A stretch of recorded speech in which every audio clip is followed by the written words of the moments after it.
Pledge allegiance to the flag of the United States of America and to the republic for which it stands, one nation, under God, indivisible, with liberty and justice for all.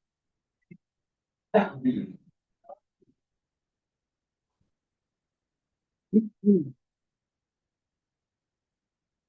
evening, everybody. We have a full agenda tonight. Hope we can get through it, conduct some business.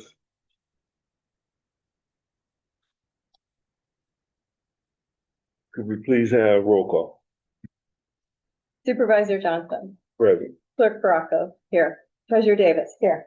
Trustee McKay. Here. Trustee Monkey. Here. Trustee Blanchard. Here. Trustee Hoskins. Here. We have 7 and a quorum.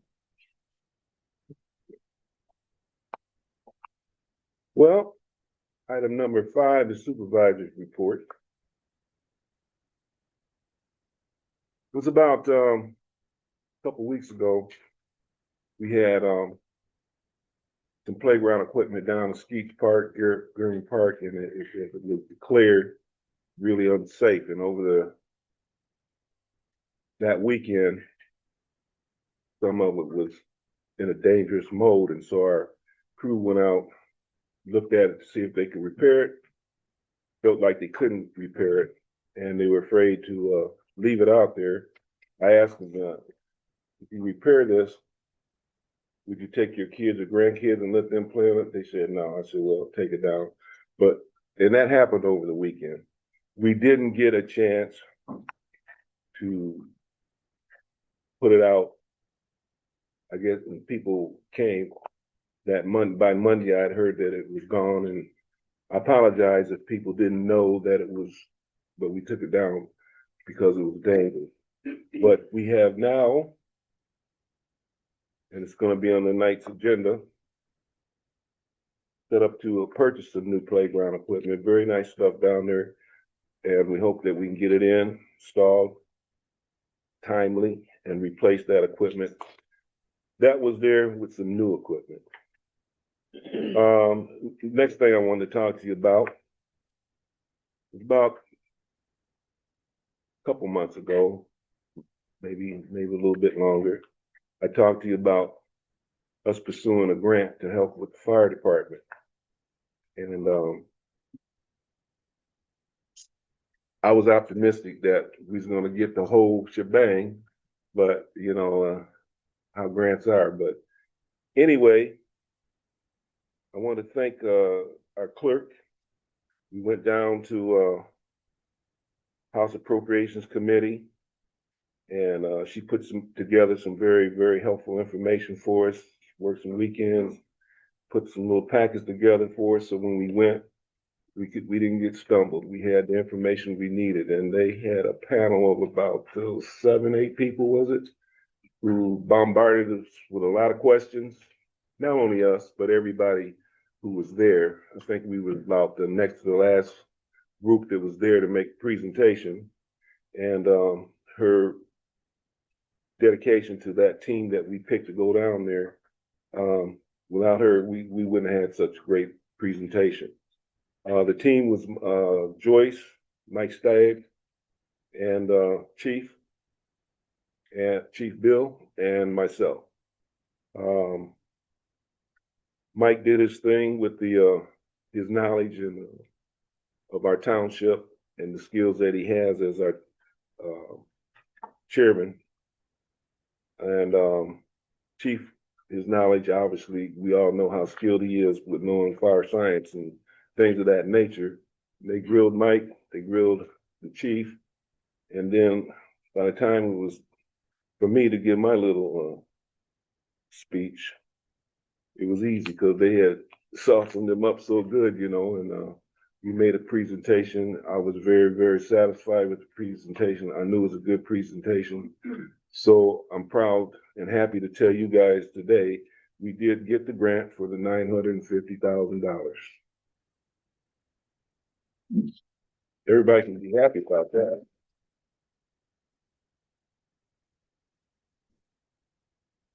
So that was my little news, and we'll move on to number 6, the clerk report. Okay, mine is gonna be based on voting. We have mailed out over 1,500 absentee ballots. We have received back about 750, so about halfway with absentees.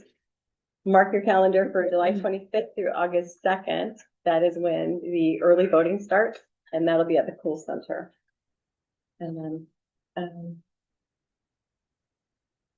we did have a park dedication, or excuse me, a children's garden dedication out at Fire Station 3 behind, in the park. And that was for the, for Miss Kokensparger, is Chief here? Okay, yeah. So it was Chief Kokensparger's wife's memorial garden, children's garden. Okay. Okay, thank you. Number 7, the treasurer's report. I would like to touch on the grant just a little bit more. Cody McCarty also helped Joyce and I one evening write the paperwork up for that grant. So I just want him to get recognized for also helping with that when we first put the paperwork in for that grant. And also taxes are well underway. I'm sure a lot of you have received them by now. And that's all I have. Thank you. Okay. Thank you, Cody. Number 8, approval of the consent agenda. A, minutes of the June 9th, 2026 board meeting.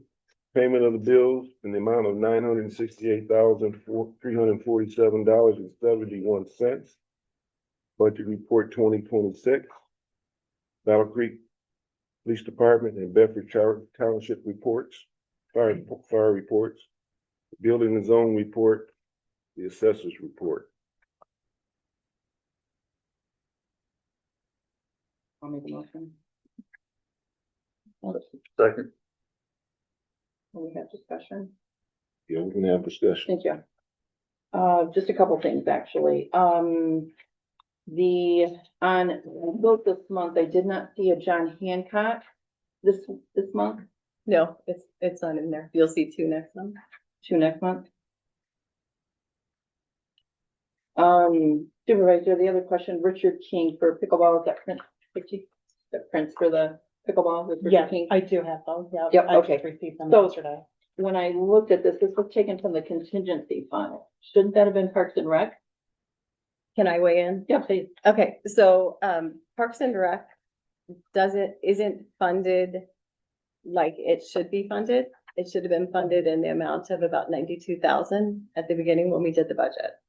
It wasn't funded for that, which that should be, actually have a note to, I believe that we should do a budget adjustment for that, to put that Parks and Rec money into that fund, because I can't write a check for something that's not funded.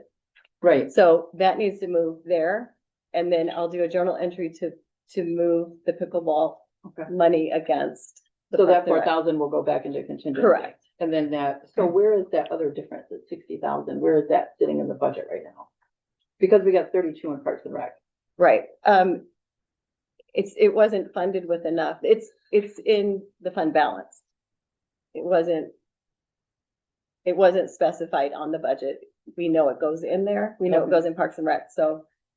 So the fund balance will be minus 62,000 too. Correct. Okay.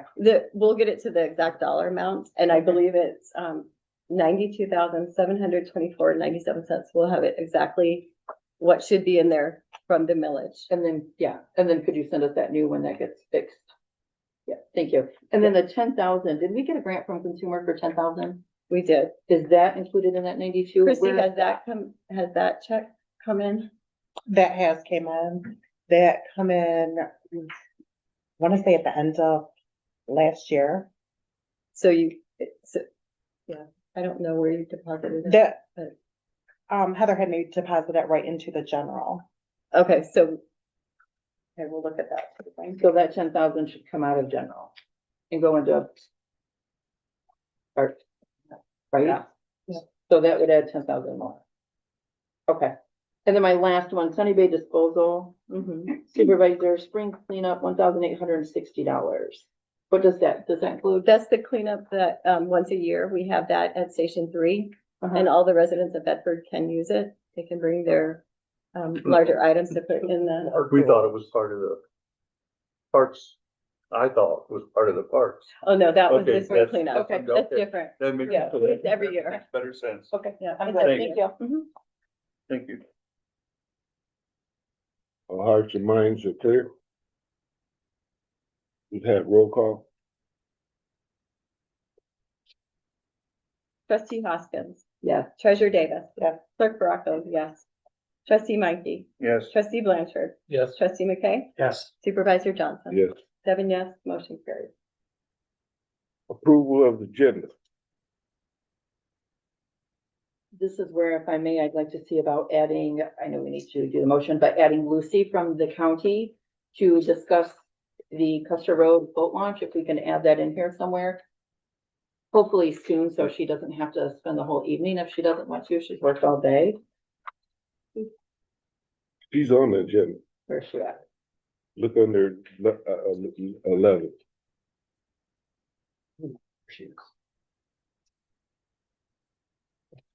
Oh, it's the new one. Okay, perfect. Thank you. Thank you. That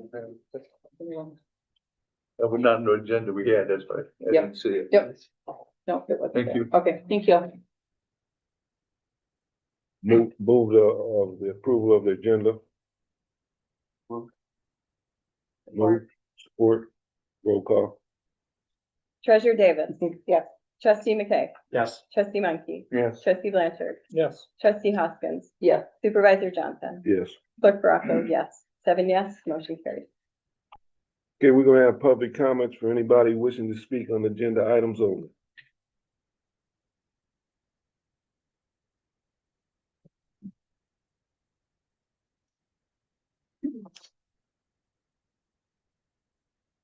Thank you. Tony Artis, we want to talk, a minute on the flag holder resolution. And give a little background, a minute on how that came about. During placing the flags over Memorial Day weekend, there was some discussion on where flags got placed and flag holders, why everybody didn't have one. So I just went out and looked to see how much flag holders cost, to see about picking up some for, you know, especially the older veterans. I came across MCL 35-.831, which states that a township owned cemetery, the township is responsible for purchasing the flag holders and the flags that go on that. So I did come and talk to Clerk Baraco, and she told me, or there's 3 ways to get it done. One is to have a petition signed by a minimum of 5 registered voters. You can have a veterans organization request it, or you can have a representative for a veterans organization request it. So I mentioned it to Clerk Baraco, and she said, well, we'll just do it. If we're supposed to do it, you don't need to petition. However, because the MCL specifically says you have to petition or request, and another group does, in order for the township to pay for them. So that's how the whole thing got started. And what I have tonight is a petition signed by Bedford Township voters that is requesting the township. I went through the cemeteries, all 3 cemeteries, and came up with 416 flag holders needed for the veterans that don't have them.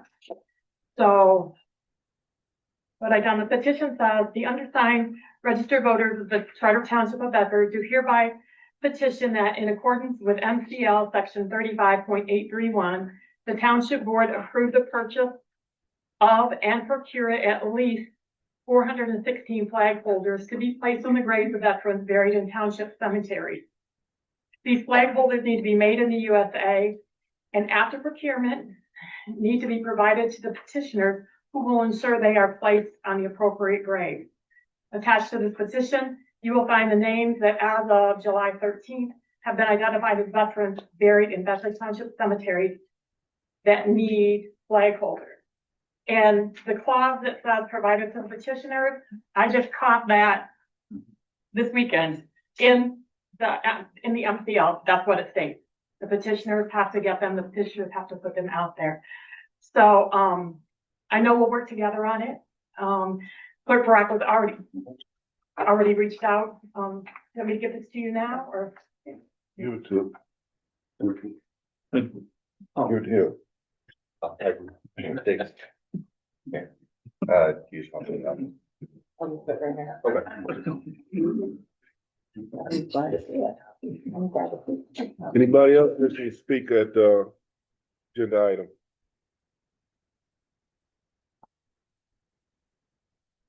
Mike Stein. A couple of things in regards to the agenda. In reviewing the budget report, I noticed that the road fund has been funded at $249,000 so far.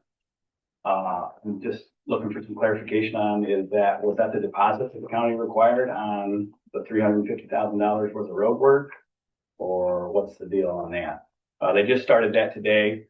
And as usual, they didn't fill holes before they chip sealed and everything else. I drove this morning before they started. That's why we need a road permit.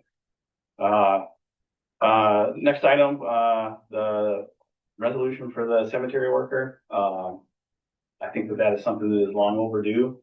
Those guys are working very hard out there. And Mike in particular, should get what he deserves there and earned, certainly. In regards to the cemetery flag holders, I'm in full support of that with Tony. But I would like to see us have a little discussion about, have we discussed the placement of those out there? Are we going to put them on the side, front of a headstone? Where are we going to do that as far as maintenance goes? Are we going to require them to be left out at all times, or are we going to do it just, from Memorial Day to like July, Flag Day and so on and so forth to help preserve them, because it'll be a sizable investment for the township, obviously. And again, the concern about, the mowers and difficulty and stuff. And then, something that we haven't discussed is, what if someone doesn't want them out there? I can't imagine that would be the case, but there may be some folks that have, they've paid for a plot, they paid for a private stone. They may not want one of those out there. So just something to consider, I guess, as far as discussion goes on that. The park playground equipment, a total price of $30,492, long overdue new out there. Does that include the installation? Does that include revamping the footprint that you'll have to have out there? Because those two items are way bigger than, what that is. So I would assume that dollar amount is not the final dollar amount. And I really think it would be beneficial to see some form of the site plan on that, so that can be laid out appropriately. Maybe have the park and rec input or public input for that matter. And then the fire station rebuild, it looks like we're going to vote on something that's looking at, as phase one. I assume that is just the design portion of it. We're not like doing it in two phases or whatever. I really would like to see a little bit more of that information for the public. Who responded to the RFP, what information did we give them? Did they make the assessment based on the capital improvement plan that was incomplete, and then the needs assessment that was done for the fire department? So, and then also just want to thank Randy for going up to Lansing with us, and Steve Frisbee's office for putting that together. Okay. Anybody else wishing to speak on agenda items? Okay, seeing none, I'm sorry, I didn't. Dawn Blanchard, the playground equipment that you guys are looking at or have bought or whatnot, is it all accessible? Is it ADA, can everybody use it, or is it just standard? It's two types of, one is set up for kids ages, 2 to 5, and the other for kids 5 to 12. And it is set up commercial grade and meets all specs and standards I know of, but Cody and parks people might know a little more information than me. The main one does have an ADA transfer station. I can't tell you off the top of my head what exactly that means, but they are all certified ASTM, CPSC, and IPEMA certified.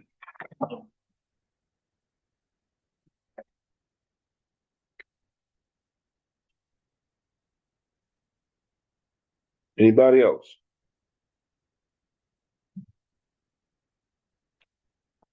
Okay, move along to, item 11, reports, police and fire.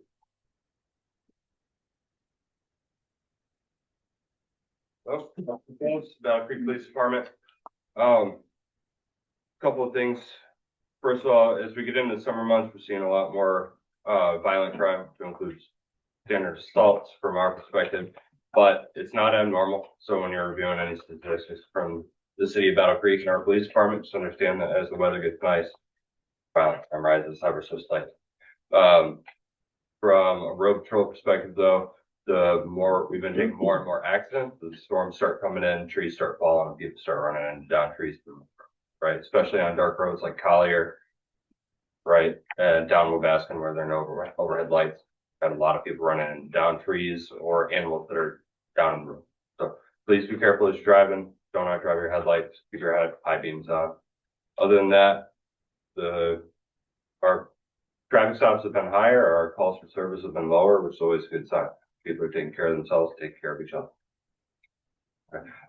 And lastly, if you have something to hand over, right, I think the easiest probable way to do that is just have them leave it here, and then I come up and grab whatever documents they want to hand over and bring them up to you. Just leave them right here on the podium if you're going to hand something over to the township board.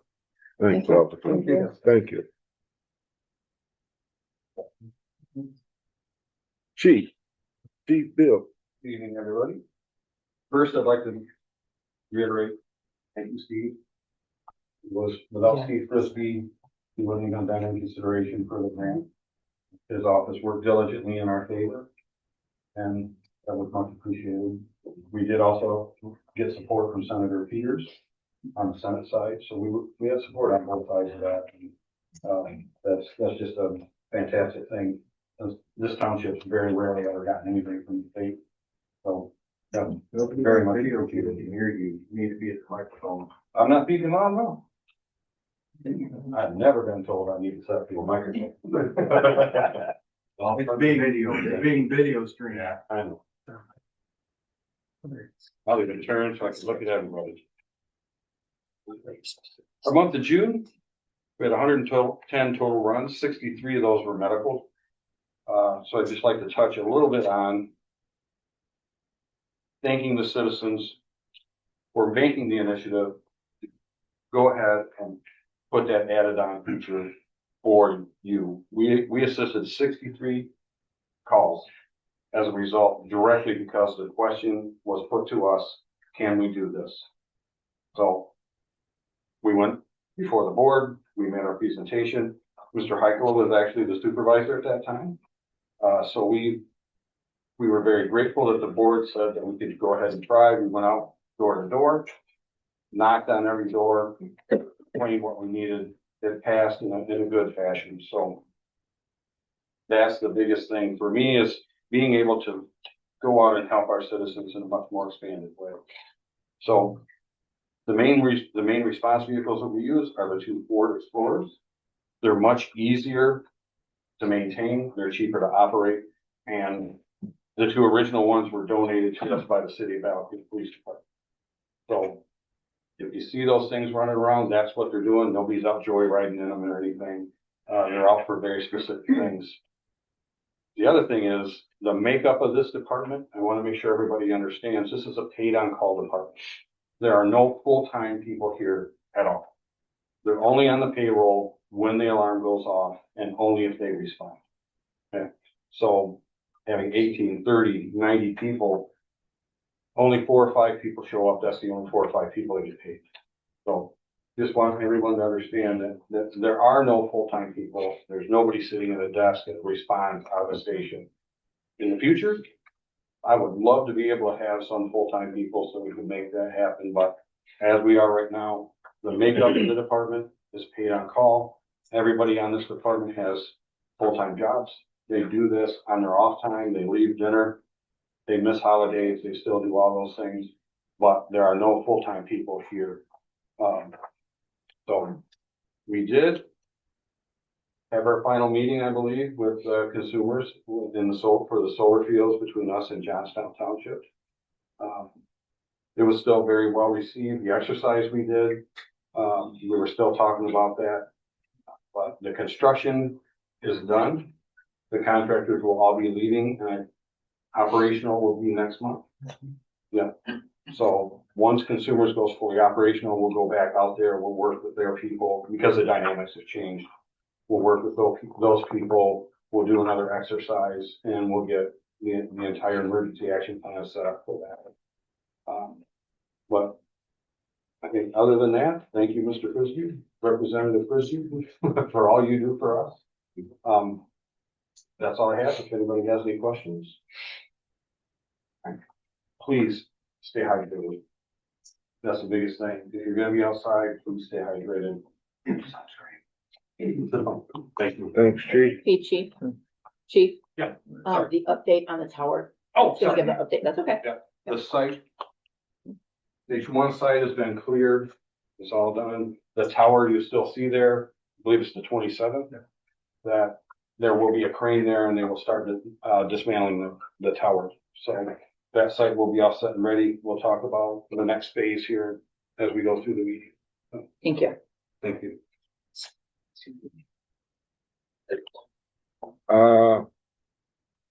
We said thank you to, Representative Frisbee, and you said Senator Peters. We cannot leave out that it was Senator Albert who sponsored Or that Albert, bill. sorry, I said wrong. That was my mistake. Well, we won't run you out of time for that. Okay, we're gonna move on to legislative and intergovernmental relations. And I have something to read here. The Honorable Steve Frisbee, State Representative. Dear Representative Frisbee, on behalf of the Fire Chief William Woodard, the Charter Township of Bedford trustees, and myself, I would like to extend our heartfelt appreciation for your support and confidence in the Charter Township of Bedford. We're sincerely grateful for your efforts in securing the $950,000 allocation in the state's Michigan's budget for our new fire station project. This investment will have a lasting impact on our community by improving emergency services and enhancing the public safety, particularly for the residents in the immediate area. The new station will allow for faster response time, helping to better protect lives, homes, businesses, and property when every moment matters. In addition, many homeowners may benefit from the reduced insurance premium as a result of the improved fire protection services. We recognize that there are many deserving communities throughout Michigan, and we are truly honored that you made Charter Township of Bedford one of your priorities in doing that state budget process. Your advocacy and commitment to our community played a vital role in making this important investment possible. Please accept our sincere thanks. Your leadership, partnership, and dedication to the people of the Charter Township of Bedford. We greatly appreciate your confidence in our community and look forward to continuing to work together to strengthen our community for generations to come. And it's signed by the entire board. And since now we can bring up Representative Frisbee. Thank you. Thank you. Very nice of you, and I appreciate the acknowledgement. It's easy to work for the people in the 44th district. It's nice to see some money flowing to Bedford Township that you've been ignored long enough. And I think this is a great project that has great public benefit. And that's what I look for with these legislative directed funds. What benefits the public the most? I'm glad that we were able to get this funded. So there were several projects that we got done. One of them would be Haven Abreast, about $350,000 to support their training that they put people through that are coming out of drug addiction and trying to turn their lives around. They've been very, very successful. We also got Albion a little bit of funds for some new tires for their Department of Public Safety. So we had a really good day in the budget and included not in legislative directed spending, but $7.7 million in capital improvement funds for Kellogg Community College. So they're going to be able to finish off their restoration and rehab of their entire campus now. That the Roll building was one of the remaining, and that's the big building on the north side. So they'll be able to do that. that 7.7 is matched locally with the funds that they have in their village funds. So a big project, KCC is a gem in this community, and glad to get that done as well. So we really went to bat for that. That was a harder one to get done. They were originally left off the list, and Speaker Matt Hall went to bat for me and the district. So I appreciate that. The budget process was a long day. We started at noon on Thursday and finished at 9 a.m. on Friday. So I was a little tired when I got home, but I think overall we did pretty well. For the second year in a row, we've shrunk spending at the state level. We went from 78.5 down to about $75 billion without cutting any of the safety net, increasing actually school funding, making sure that these small schools like KCC and the next levels like Grand Valley, and Saginaw Valley, and Northern Michigan all got those capital improvement funds because they're state-funded schools. They have to maintain those campuses as well. So I think overall, nobody gets what they want every time, right? Especially in divided government. But I think overall, we're headed in the right direction. We went from 59 billion to the year that I stepped in was 83 billion in spending, state spending. That's an uncharted, unsustainable course of direction that we just could not stand. So going backwards and bringing the state government back into some reign of pulling it back, I think was one of my goals, and I think we've accomplished that as a state. And you have to work with the Senate and the governor to do that. Again, we funded $2 billion, I believe it is, for the state road funds outside of Act 51. So that driveway to highway that you guys had already tore into long ago because you had faith that we could get it done, and we did it together. And now I'm really proud that you have allocated local funds again to keep protecting that investment. I think it was about a $5 or $6 million investment when we first did it, a spend of taxpayer dollars. That's a lot of money. So the fact that you're doing chip and seal and things like that is a long-term success guarantee of keeping those roads in good shape. So we don't have to come back and say, can we do a great big millage or bond? So I think overall we're in pretty good shape. If there's anything going on at the state level, we won't be back in session until mid-August.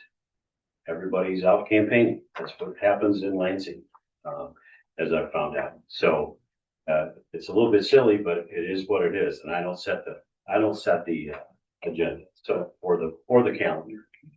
But if you have any issues that you need me to bring up or try to address, feel free to reach out. I can't be here every month because Bedford, Penfield, and Compass all meet within an hour of each other on Thursday nights. It was great when you guys used to have it on Thursdays because I could always be here as a county commissioner. That changed several years ago. So I'll get here as often as I can, but in the meantime, if I'm not here and you have questions or concerns, you know how to get a hold of me. Don't be afraid to reach out. So with that, I'll answer any questions that I can. Thanks again for the recognition. And I'm super excited to watch this process go through. Sam will help you walk you through that process with administration and chief. Believe me, it'll be frustrating because the state they act like government. They run at the speed of government. The state government is very frustrating sometimes. So I don't know when the dollars will, remember, this doesn't take effect until October 1 to start with. So then they have to develop a process of how they distribute them. It's very maddening to watch it all happening. But we'll keep after them to make sure that we walk you through this process to get this thing done. So congrats. Sam, thank you.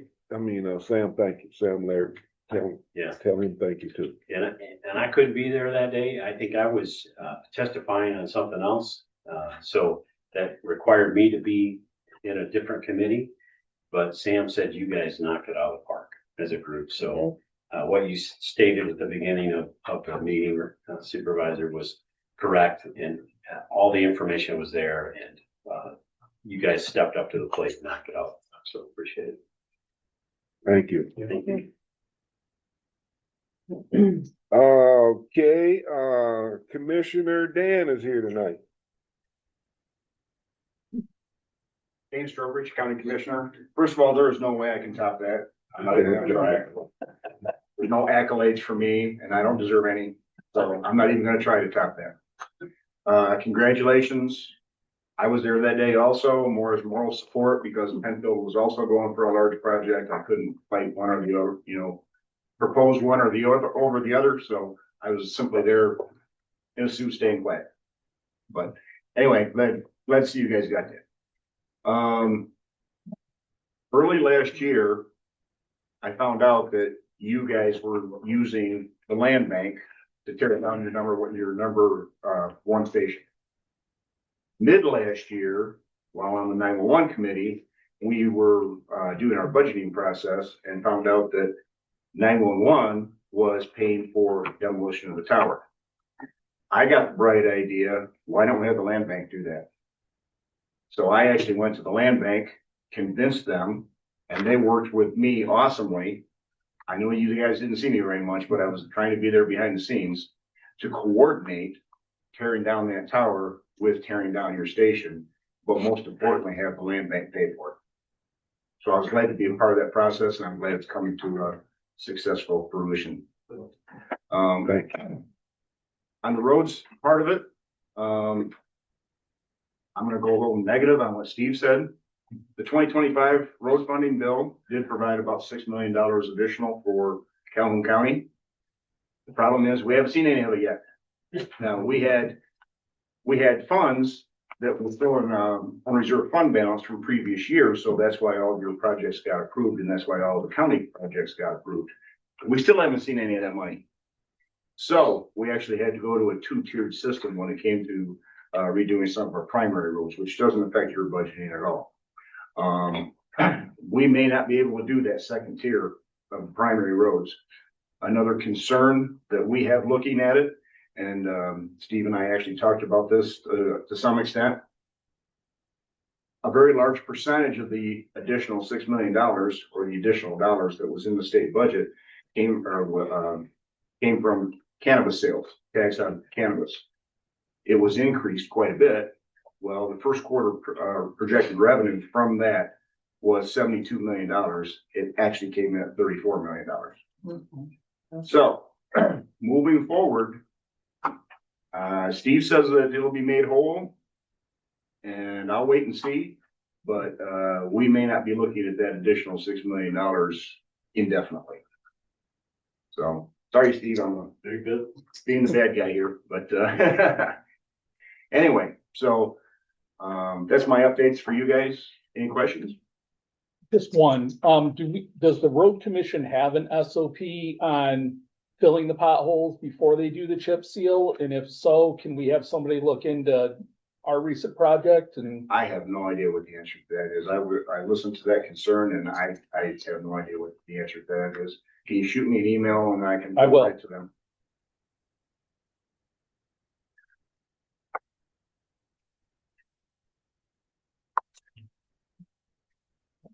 Okay, well, thank you, thank you, thank you.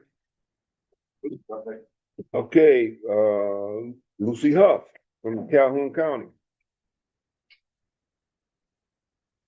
Hi there. Yep. Hi, Lucy. I'm Lucy Huff. I'm the Assistant Director of Community Development, and I supervise our Parks Department.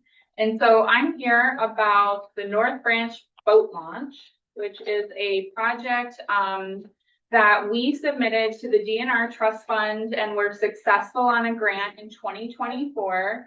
It's a theme of state appropriations. It took us about a year for us to get cleared to move forward with that process. And so in late 25, we were good to get started on the due diligence for this process. And so what this is it's a new boat launch along the Kalamazoo River that's going to be formalized right now. Folks are accessing the river there. It's a parcel just north of the bridge on Custer Drive between Michigan and River Road.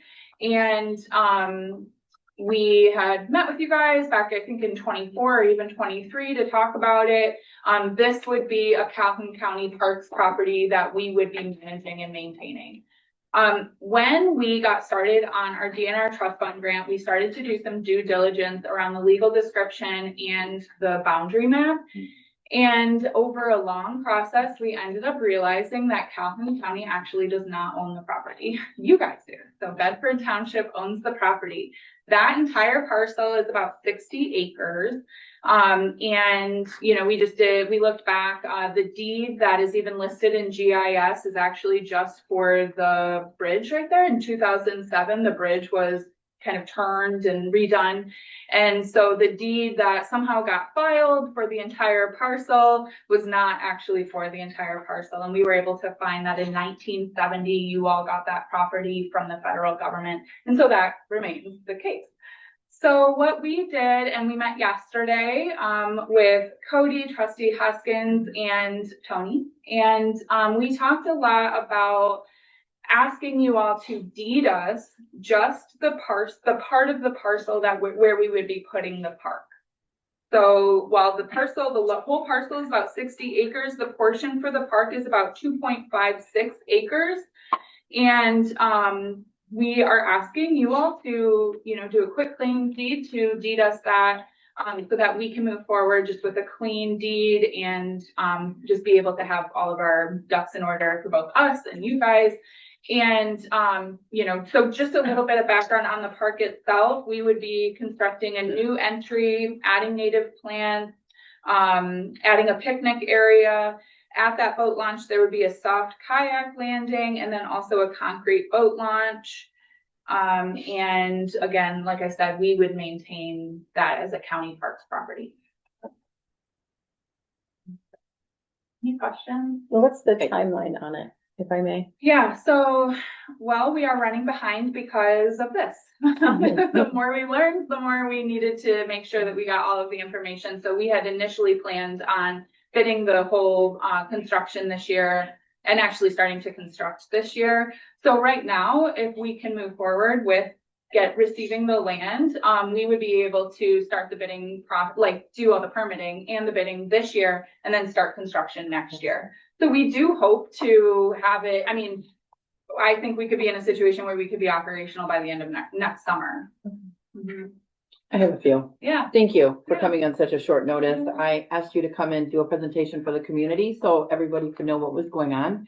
So I appreciate you, and Jennifer, I think it was, that came as well.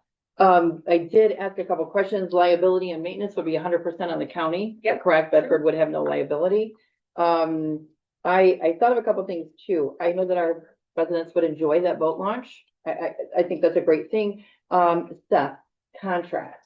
Would we be a contract? And then I think our attorney would need to go over that. So when you're gonna transfer that by quick claim deed, Okay. so you need a resolution at a minimum to say that the township, if this land is no longer needed, at least for the township for public purposes, you're gonna convey it to the county, correct? Yeah. And then they have to provide a service, which would be boat launch, more. Yeah. So we could do it that way. If we need to have another written agreement for the actual transfer, we can do that too, but it could be, I think that's fairly simple. Okay.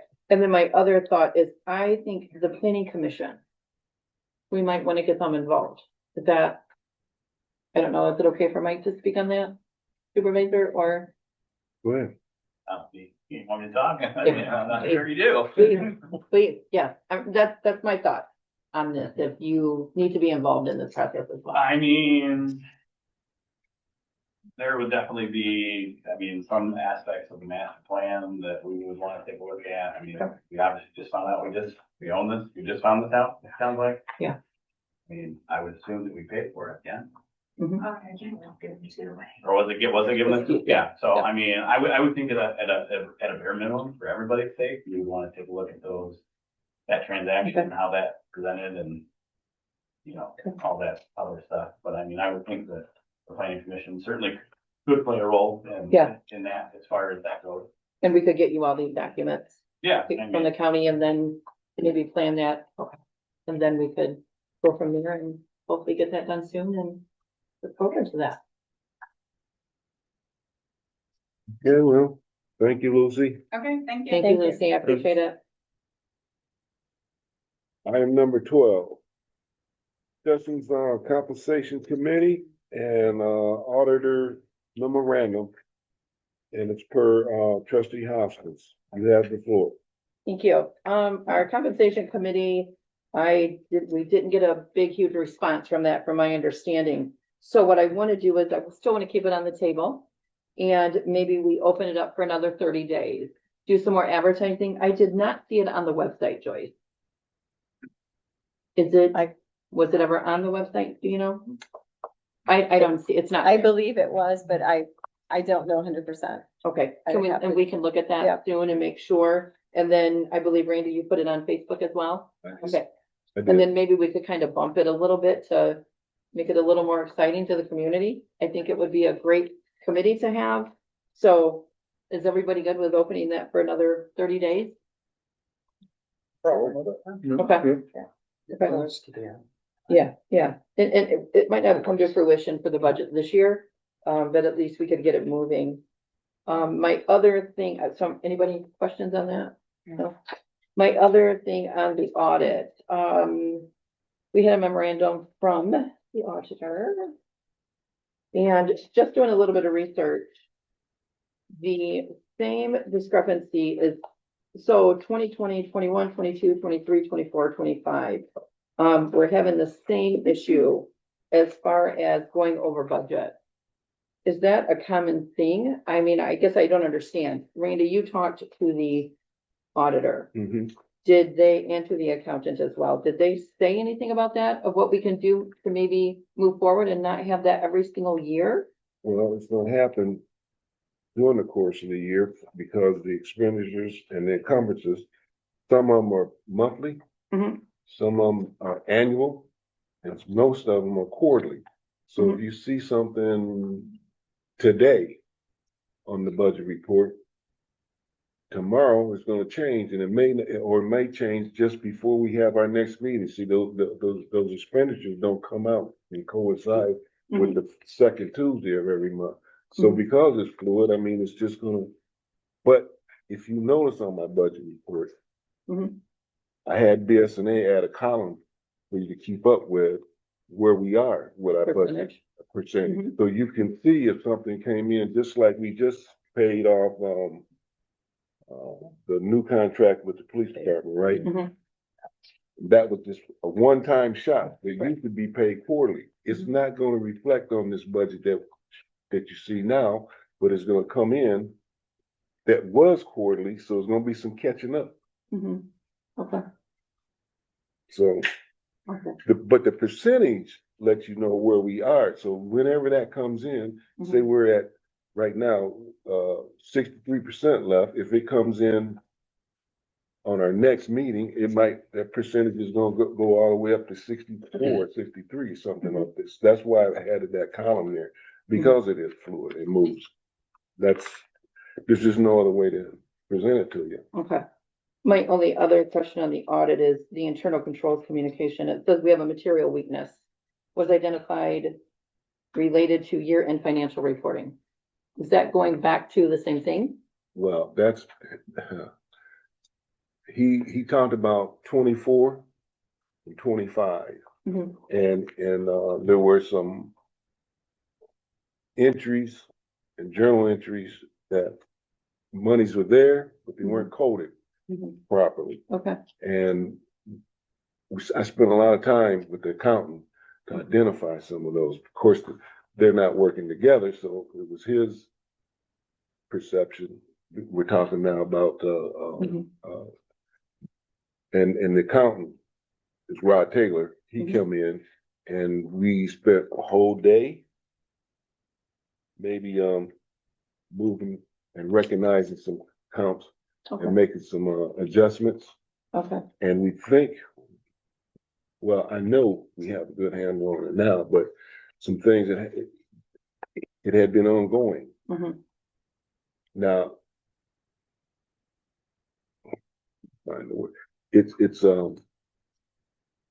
when you have the money and the budget balances, but you don't have a right account or it's not in the right place, you know you got 55 or $1,000, but if it's not in the whole budget, it may balance out. But what is this? We had several places where we couldn't identify, but we have identified them all now. Okay. As a matter of fact, as far as the budget process, we went line by line through all of our revenues at this particular time.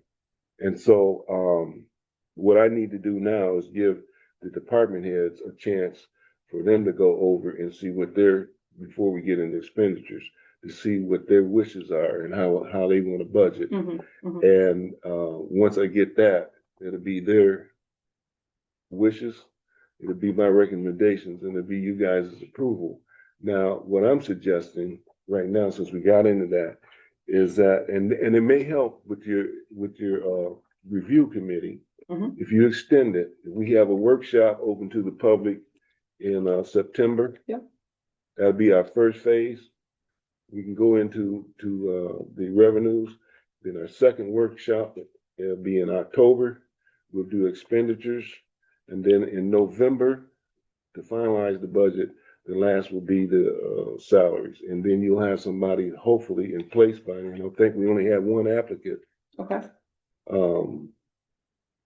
That wanted to be on that review committee. And so, but it's my suggestion, whether I'm here or not, you need to have somebody look at this budget on a review basis quarterly, because things come in funny. And if somebody is reviewing it, maybe a couple of trustees with the supervisor, we go through that budget and you might see something, because it's not just the supervisor's responsibility to look at the budget, it's a whole board. The many eyes as you can put on it will say, well, what is that $42,000 for? It's in such and such line. We had a lot of those to change and we found them. So, like I said, what I'm hearing now, I suggest now that you think forward to the board looking at that general budget at least quarterly. I like that. Yep, and one other thing, the auditor's recommendation, recommending strengthen year-end review procedures, additional training and enhanced internal controls.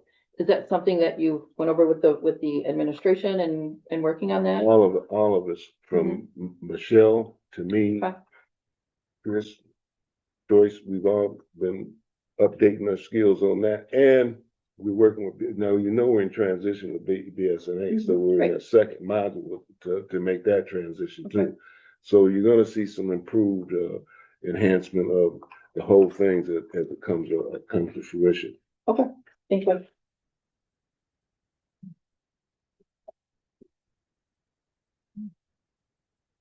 Okay. We're going now to our first resolution. We got a lot of resolutions, so I'm gonna ask for some help on some of these, okay? Yeah. We're at number 13, resolution, and if anybody, I think we gave everybody new agendas, but if you don't, I'll read them out and you can follow along. Okay? Yeah. Okay. Resolution 7/14/26/14. Resolved by the Bedford Charter Township Board of Trustees to change the work status of Mike Desautels in maintenance from part-time to full-time employee at his current rate of pay.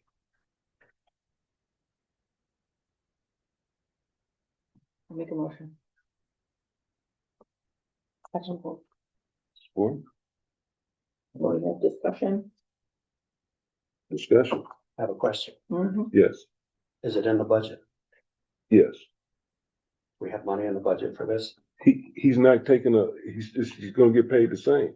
No. It's already From been part-time to approved. full-time. He- You already working full-time? He is currently working full-time. Oh. How long has he been working full-time? He comes in and sometimes he'll work without even getting paid. We won't let him work over how many hours. He usually is between 60 and 72 hours. Yeah. and he's, 60 and 72 hours? 68 and 72. that's 2 weeks paid, I mean. Mhm. And so he's been really working. Sometimes he comes in and he don't get the time or take the time. Our budget is fairly close to being accurate for this. Yes. Okay. Where will that come Well, out? there will have to be some adjustments What would be with the new adjusted out of budget. what? because he will get the health insurance. Sure. if you Well, do the- yeah, and, 401k, yeah. paid time off. Usually your base pay is about half of what Mhm. the company invests into you. So my question is, have you crunched numbers, Randy, to give us like ideas of what we're looking at from part to full? I mean, how much does he make an hour? 24, I don't have it right I don't have the worksheet in front of me, but I can give it to you. Mhm. So he's part-time, so we should try to keep him under those 32 hours. But I think we need to see some numbers of what we're Well, looking at. he's working under hours now at part-time. So I'm saying moving to full-time, 40 hours of the regular. So he's supposed to be working part-time hours, but He's been working full-time. they have been working full-time. How long do you think that has been with the? It's not new. Mm. It's prior to Randy, prior to, he has been working that way for a long time. The cemetery is a lot of work. Oh, I know. But have we ever- have we ever had two full-time people working? We had, no, we used to have Kevin and then Mike was part-time. Right, Mike was part-time. Didn't you mention something about somebody was working and doing some lawn work out there or something? From a We- church or something, or? We have, go ahead, Randy. Yeah, we had a guy that is helping right now on a temporary basis with all the limbs and the damage that we had with the high storms that came through. So there is a guy out there helping on a temporary basis to clean that up, exclusively assigned to be there. In addition to him being there, it is to, we got a lot of complaints about the trimming wasn't getting done and giving special touch to the columbariums and all that type of thing. Well, cleaning up all those tree damage and mowing, giving tender love and care as it should be done to trimming. Mhm. I thought we would bring a guy in and that's exactly what he's assigned to do, and that's where he is.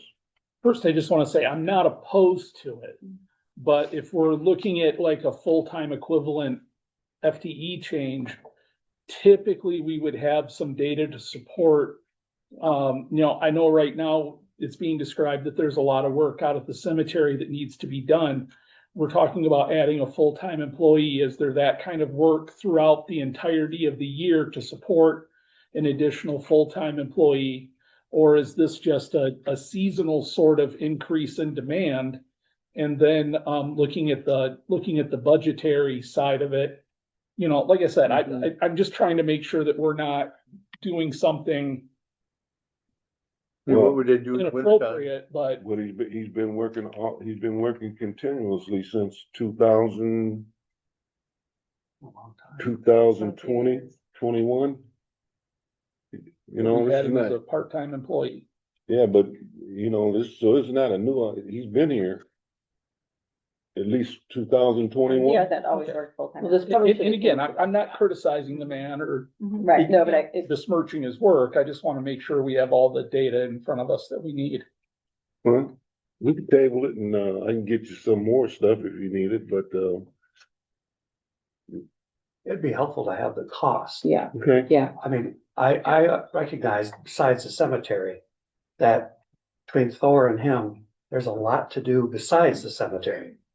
I mean, I see those guys on the road picking up like tires that somebody threw and making sure our roads are clean. At 94 degrees today. Yeah, And 94. we're out there pumping it. Well, and from talking to Cody, I understand they do a lot of like the tree removal on the Yep. side of the road that the county should do, but they jump in and do it. Again, I'm not criticizing the man or their work. I just would like Yeah, to we see need to the see numbers. information. So my other question is this one guy that we have brought in, I'm assuming he's not, I had heard about him, but I thought maybe he was community service or something, so we're paying him.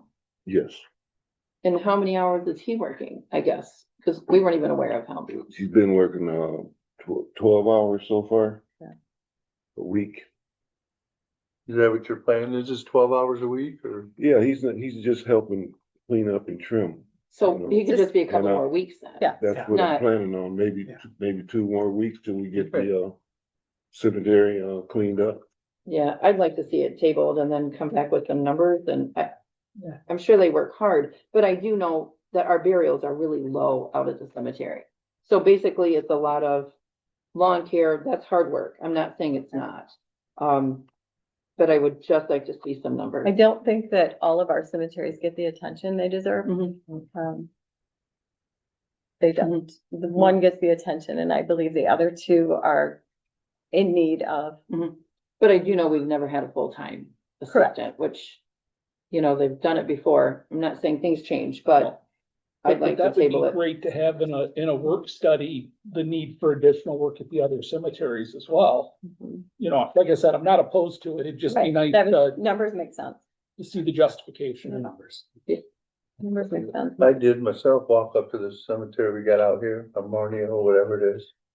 The one that's locked up. Oh, yes. And I was Ammonia. actually rather surprised how nice it did look up there for a cemetery that you can't even get to, you know, I mean, the grass did look like it'd been mowed and so that was good to see.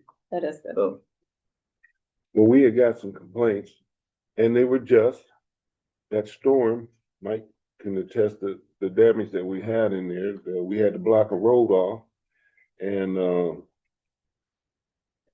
I don't know when we're gonna get it cleaned up the way it was, but, we can, you know, So if we're comparing, we had, Kevin Dezatel, who was here for 45 years and he could do it in his sleep. And he was very efficient, very quick. Thor is still learning, so he doesn't have the experience that it's two different people that we're talking about. So Kevin never needed a full-time person. How long has Thor been with us? 3 years. 3 years? Yeah. So I think that's part of it. And the parks, you know, making the parks look nicer. Yeah. I mean, that's an important part of the job too.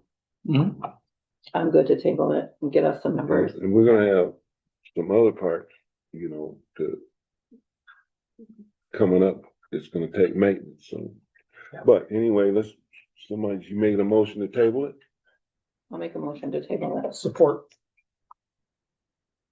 I'll take roll on the motion to, table. Trustee Blanchard, Yes. trustee Hoskins, Yes. trustee Menke, yes. clerk Baraco, yes, treasurer Davis, Yes. trustee McKay, Yes, supervisor Johnson. No, 6 yes, 1 no. Motion carries to table. item 14, resolution 7/14/26/15. Resolved by the Board of Trustees of the Charter Township of Bedford to approve recommendation of the Planning Commission for special land use permit for APC towers represented in the Ark Haven on behalf of Verizon, 23-133 Woodward Avenue, number 46, Ferndale, Michigan, 48220, to operate a wireless telecommunications system for special land use and a site plan on property addressed at 2340 Hubbard Road, Battle Creek, Michigan, 49017. Parcel number 0402402701 within the township. The record supports a finding that the standards contained in section 4.55 of the township zoning ordinances are satisfied. Subject to the conditions of the approval attached as authorized by sections 1303 and 1304 of the township zoning ordinance. move. Discussion? Planning Commission spent a lot of time on this particular project. It's at the north end of Hubbard. And there's a zone of poor reception in that area. And just keep in mind that Verizon is going to be at the top of the tower but other wireless providers could also be on the tower as well. And it will help, distribute the signal better.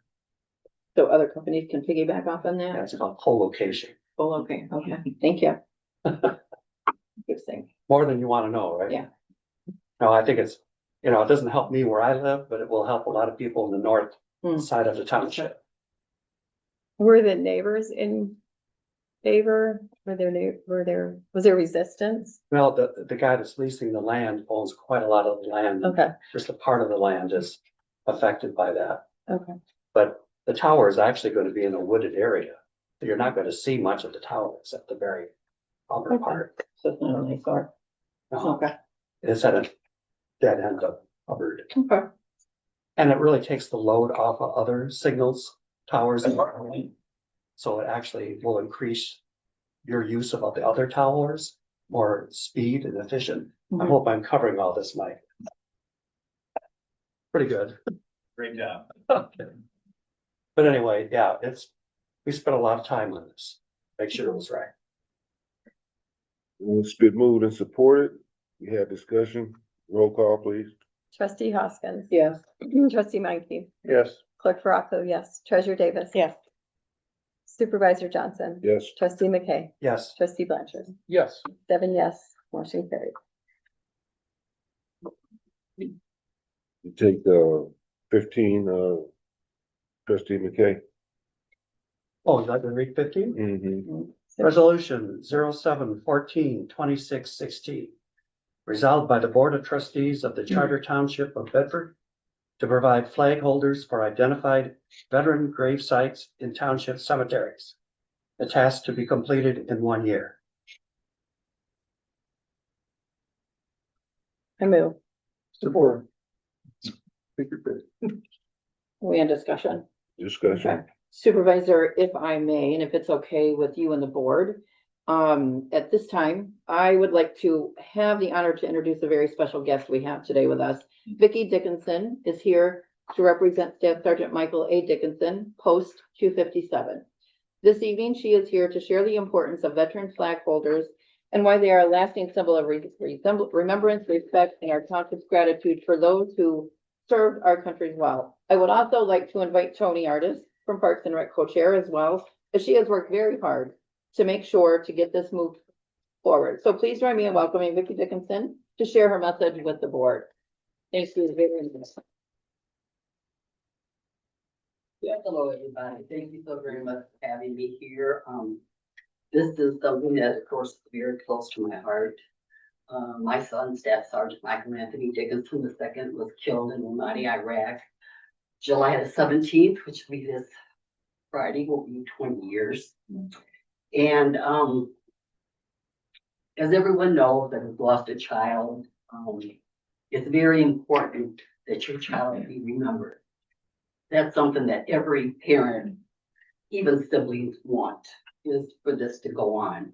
And so due to the fact that Post 257 and Brian Molman got with me and asked if Michael could be their namesake, I was overjoyed, to be perfectly honest, because his memory will live. You know, I'll be gone and I can't keep it up. He will. So my son was 26 when he was killed. He graduated from Harbor Creek. 1 week after graduation, the Army came to pick him up and took him. And he was in Fort Leonard Wood for his basic. He then went to Fort Bragg, where he did his French language because he'd already been in French. And he became airborne at Bragg, and he also became a jump master. And he was in PSYOPs, psychological operation. So this was a pretty unique fella, even if he was my son. I will say that about him. And he had been married about a couple of years. They had 1 child. She already had 4, so he became an instant stepfather. And he was crazy about those kids. And he was on his last mission 9 days before he was to come home when he was killed by a sniper. So I did everything I could to keep him going. I was with the Battle Creek Foundation for quite a while, and we did a lot of things. And like I said, 257 got to me, and it just opened a whole new door in my life. It made my heart happy. And then I would like to say that the resolution requesting Bedford Charter Township to provide veteran flag holders for identified veterans interred in township-owned cemetery. Whereas the United States military veterans interred within Bedford Charter Township Cemetery served honorably in defense of the United States of America and its citizens. And whereas many veterans buried in township-owned cemeteries may currently lack the identifiable veteran flag holder, making it difficult for family members, residents, and future generations to recognize and honor their military service.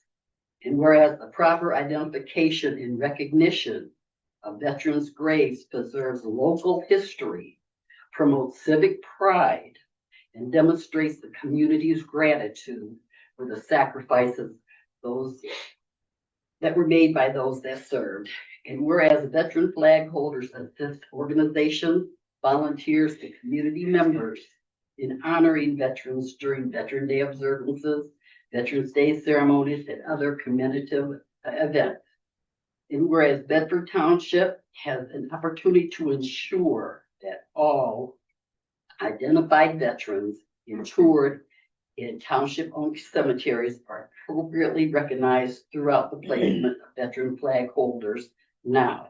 Therefore, be it resolved that Staff Sergeant Michael A. Dickinson II, Post 257, respectfully requests that the Bedford Charter Township Board allocate funding for the purchase and placement of standardized veteran flag holders for all identified veterans buried in township-owned cemeteries who currently lack such recognition. And be it further resolved that the township work together with local veterans organizations, cemetery officials, residents, and family members to identify and verify veteran status and facilitate the installation of veteran flag holders. And be it finally resolved that copies of this resolution be forwarded to the Bedford Charter Township Supervisor, Bedford Township members, Cemetery Committee, and other appropriate officials for their consideration. This was adopted on the 13th day of July, 2026 at a regular meeting. So, having said that, I find it extremely important that we honor and remember our veterans. They are the ones that are keeping us free. They are the ones that are keeping us safe. These brave young men and women give their life for us. Everyone that signs that paper to join, which my son did at 17, by the way, they had to wait for him to graduate. They're offering their life for this country, for us. And it's not right for us to forget them. It's not right for us to just turn our back and say, well, you know, they're old. Nobody remembers them anymore. Well, so what? So what? Maybe a teacher wants to take a child through a cemetery and show them exactly what our veterans have done for us, what our fallen heroes have done for us. Because without them, where would we be? We wouldn't be here. So I want to also say that this Friday at 6:30 at our post at 75B Drive North, we will be holding a celebration of life and remembrance for my son, 6:30. Please join us. We would love to have you. And thank you very much. And does anybody have questions for me? No? Thank you. Thank you. This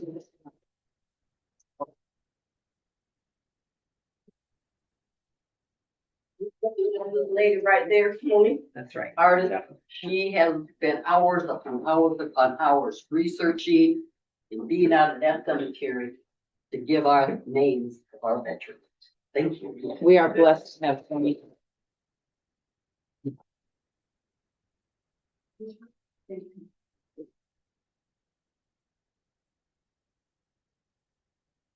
There's our discussion. All right. Well, yeah,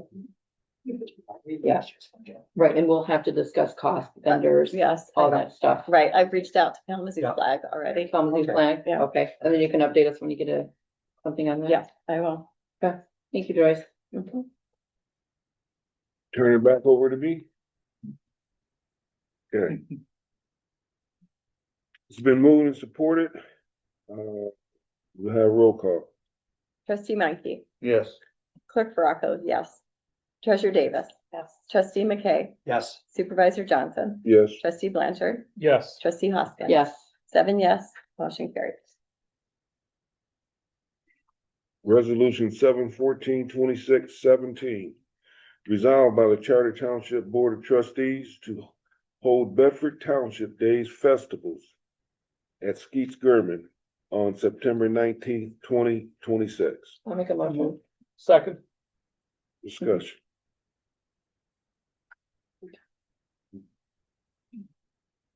Roll call. Is it much the same as last year? Over there last year's got canceled. That's gonna be a lot better. Trust me. You're the That one that asked. That was a good one, I'm sorry. Prior year, excuse me. Yes, prior year, Okay, yeah. that was good. Bar real well. Touche. It's your roll call. Ready? Trustee Blanchard, would you take 17? We got to. Oh, did we didn't, we didn't. I vote on didn't, that? I asked a question. Oh, I'm sorry. Okay. Roll call. Clerk Baraco, yes. Treasurer Davis. Yes. Trustee McKay, Yes. Trustee Menke, Yes. Trustee Blanchard, Yes.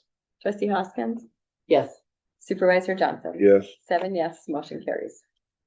All right, resolution 07/14/26/18. Resolved by the Charter Township of Bedford of Trustees to authorize the Parks Committee to spend up to $4,200 on the Bedford Township Days Festival. support. Discussion.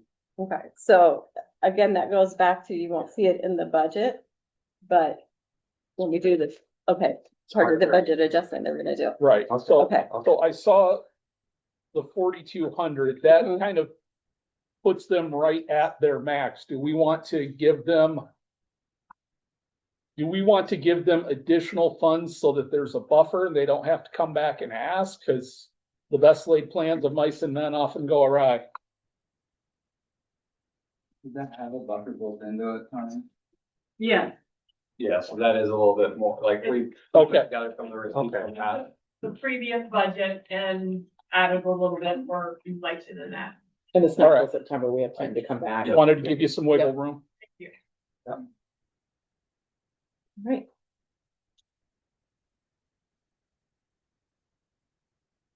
Okay, we'll have roll call.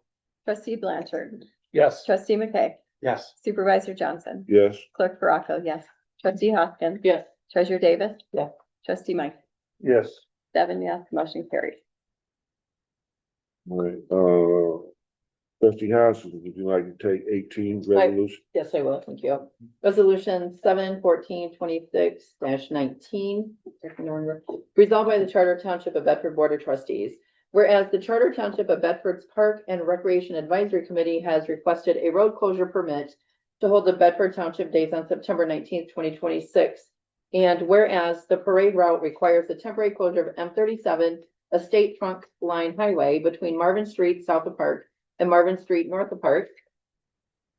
And whereas the temporary closure will take place between the hours of 10:30 a.m. and 12 p.m. on September 19th, 26.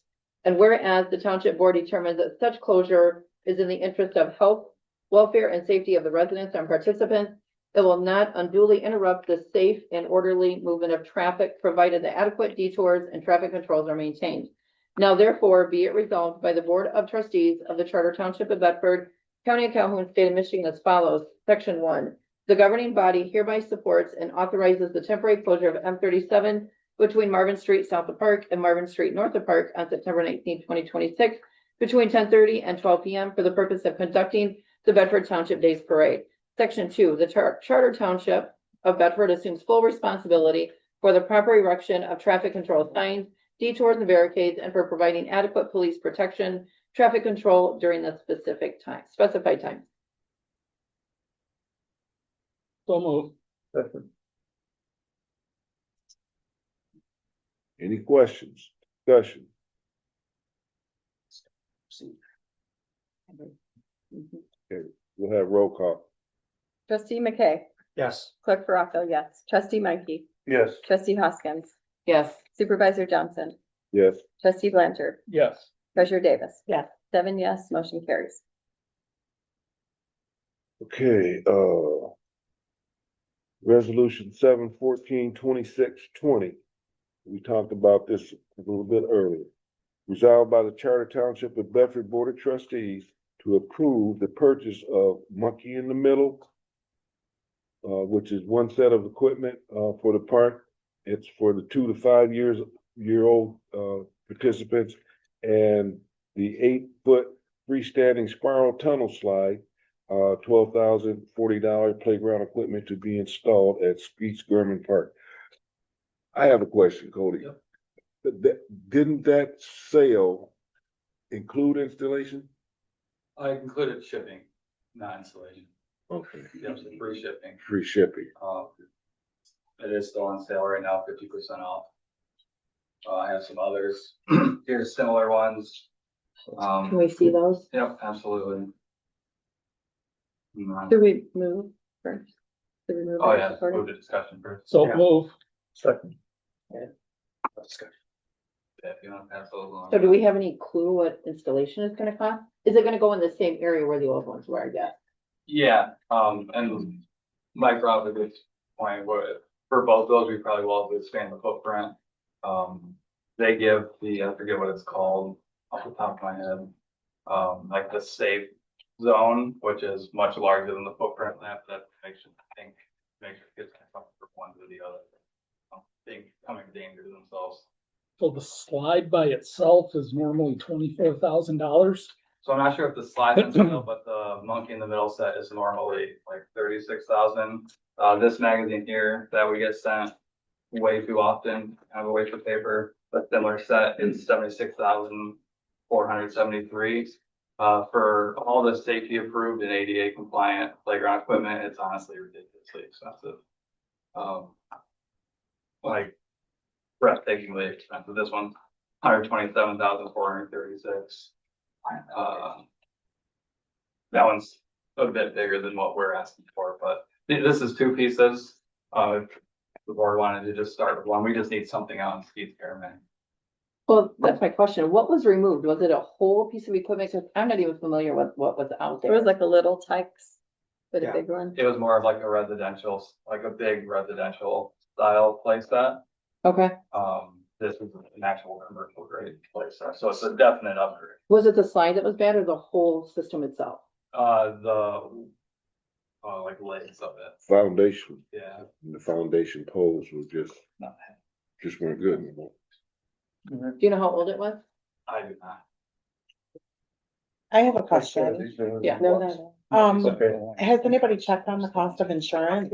Is this gonna be something that has to be covered under insurance? Is that a separate policy? Cause I believe it is. I believe that you have to insure that. And I'm just curious to see if, if anybody's checked in on that. Good question. Oh, well, you guys have these ones. Yeah, can I see that bill? It's way over there. Have you checked on liability or anything, Randy, on this yet at all? No, haven't, but, we already had playground equipment there, so. We get new equipment, but I think liability would be the same, but we'd have to check and see what that policy, I really don't know. I think you should We check. can, we can definitely get that information for you. Yeah, or before write we or move on. something. Yeah. Chances are we might have already had. I would think so. Well, that's what I'm Right. thinking, that's a logical With assumption. stating it, Right. yeah. But it's always good to check just to be covered. Joyce, does this come out of the parks budget? Cause there's only like 32,000 in the It would parks. come out of the parks budget. It will? So do we have enough in parks to even cover it?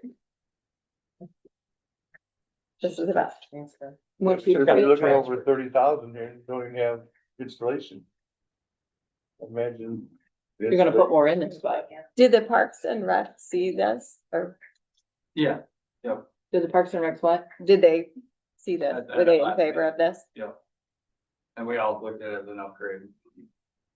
Like having this ADA compliant, and like a lot of the park is currently, it's gone through all the safety testing and everything. like Yeah. that, So. It definitely, yeah, should go through Big Parks and upgrade. Rec.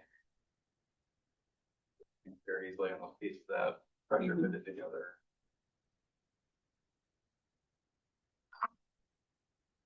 I'm just a little concerned about the install price and all that stuff, cause who would install it? They have installers all around every state. So we'd have that extra. You know, I believe Albion has used this company before. I think off the top of my head, when I clicked on their map, I believe it was Albion. Is the closest municipality. I believe there was a school there that used this company. And they have a thing to get quotes for everything. Yeah, I just didn't move forward with that until much before. I know the park is rented out, right, Joyce? Yes, it does. But it's, yeah. I don't know, I'm thinking we should. So pricing. I wonder if we should get all of the information that we need. And we'll- Agreed. Yeah. Again, we have to have that. What we're looking at. We need the installation. Install You might be pricing. Or surprised. is it something that the people can install? Right. So what will be underneath it? Will it be like sand or will it, Won't be that. Currently, mulch? it's small. It is mulch? Yeah. Okay.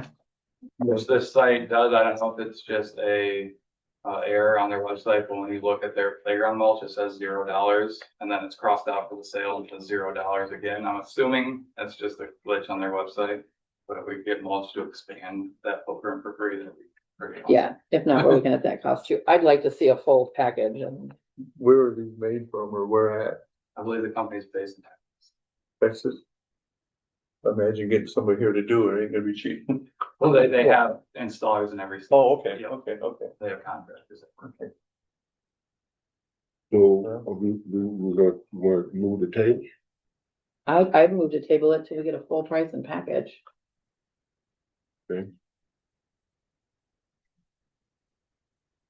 Somebody second that move, Second. roll call. Trustee Blanchard, Yes. Clerk Froco, yes. Supervisor Johnson, Yeah. Treasurer Davis, Yes. Trustee McKay, Yes. Trustee Menke, Yes. Trustee Hoskins. Yes. 7 yes for tabling. Okay, resolution 7/14/26/21, resolved by the Charter Township of Bedford Board of Trustees to accept the recommendation of Fire Chief Woodard and building official hires to hire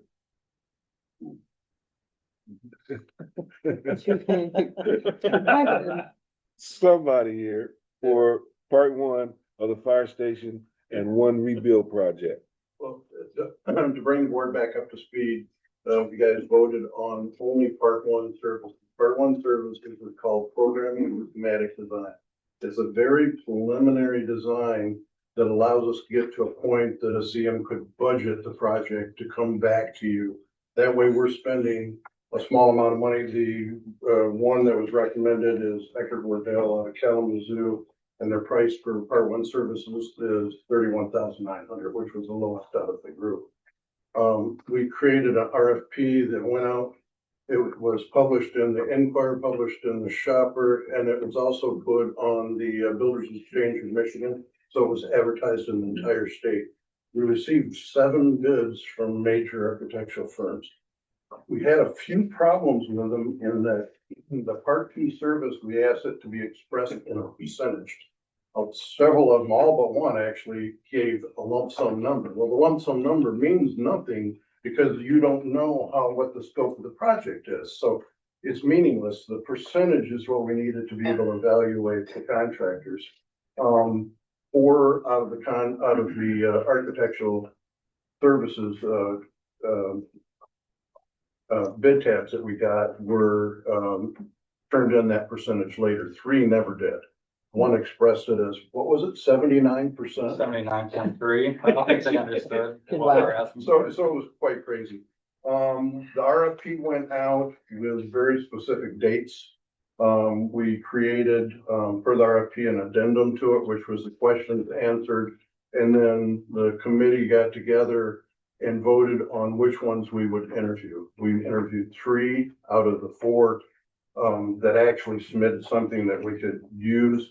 The one that we deleted from it was, to give you an example, Eckerd Wardell, the one we're recommending was 31,000. Redstone Architects was 120,000. So they were such a multiplier out that we just eliminated them from the interview.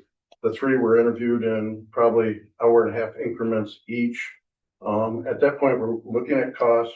We did not take the one, we took the low part 1 service, but the part 2 service is actually driven design was slightly lower, about 1.8% lower on their fee. To give you a range of the fees were from 4 to 6.9%. The one that was recommended by the group was more based on it being a better team. At this point, when you work with an architect, those costs, and just so you know that fee in that part 2 service is not to exceed. So they have to work together with us, and you want to work with one that you think can expediently get through the project and get it designed. They also had in-house M&A services, which was very desirable to us. DLZ was the highest bidder out of the 3 interviewed. Huge amount of, they've done fire stations all over. They're a 900-man firm. So they were either coming out of Lansing or Benton Harbor, so they were not local. The other 2 that we interviewed, one was from Battle Creek and one was Kalamazoo. So that ultimately the committee, and I'm sorry the information wasn't here. We have this bid tab for you guys if you want to see it. Yeah. And I'm sorry that the number wasn't in here or who it was, but we thought about it over the weekend. The interviews were on last Thursday. Thought about it over the weekend and make sure no one had second thoughts, and then we met Monday morning to come up with a final pick.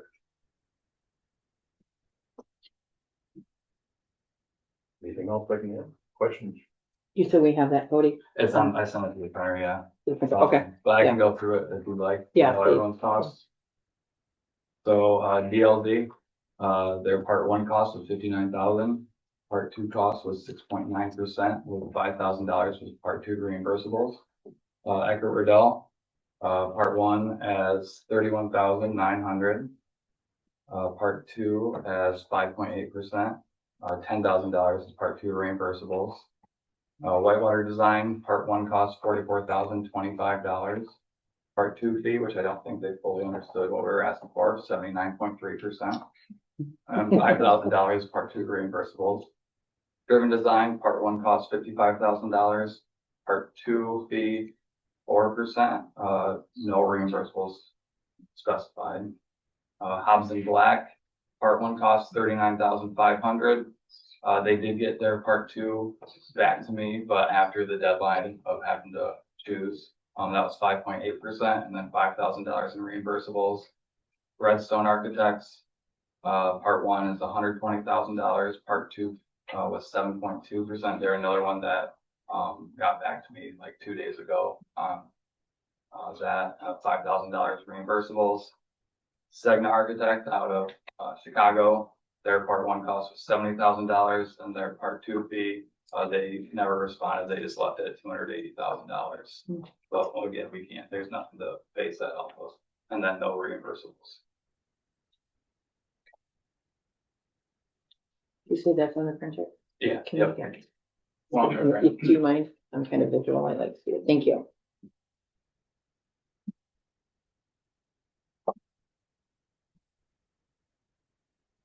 Mark, you like that team that you recommend? Yeah, they're good. I've worked with them on a lot of projects in the past. They're a super good team. They're out of Kalamazoo. The CEO is from the Gull Lake area. His kid, he went to Gull Lake. His kids went there.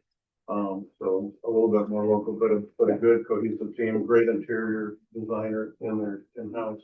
And like I said, mechanical, electrical, plumbing were all in-house, and that's really an advantage. Yes. Most of them, outsource that, have a consultant come in, then you've got a little bit of this, and they're trying to coordinate the advantage, and that's what they sold us on in the interview, is that When we're designing, we're sitting right here across the table from the mechanical engineer and working together on the design instead of shipping the drawings back and forth. So they're a good team. Yeah. It's nice to keep it local. We can. Yeah. Just to be clear, they're not the only team we've worked with out of the bids. There were several other ones that Mark worked with. Okay. How, Mark, how old is this company? How long has it been? I worked with them since 98. I think about 92. Yeah. And all the original principles of the time. Yeah. That's I probably would I would think so. Everybody can see what we're looking Uh, at. it'll take me a handful to figure that. What? Behind my, flash drive is blue.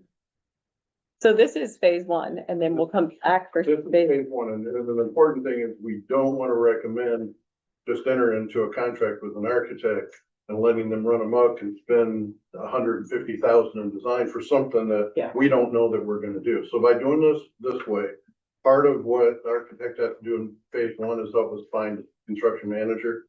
That person, that's coming, so there'll be a little cost, but that'll be really minor. But whoever that CM is will do the budgeting at the end of schematic design and come back to the board and say, this is where we believe the project ought to be. And the nice thing about working with a CM and an architect like that is you can drive the cost down as we need to, as we're going through the project, start running them up. We can pull it back in by changing scope. And you said that was Eckert Wardle? Eckert Wardle. Okay. Yeah, 31,000. Blue purple.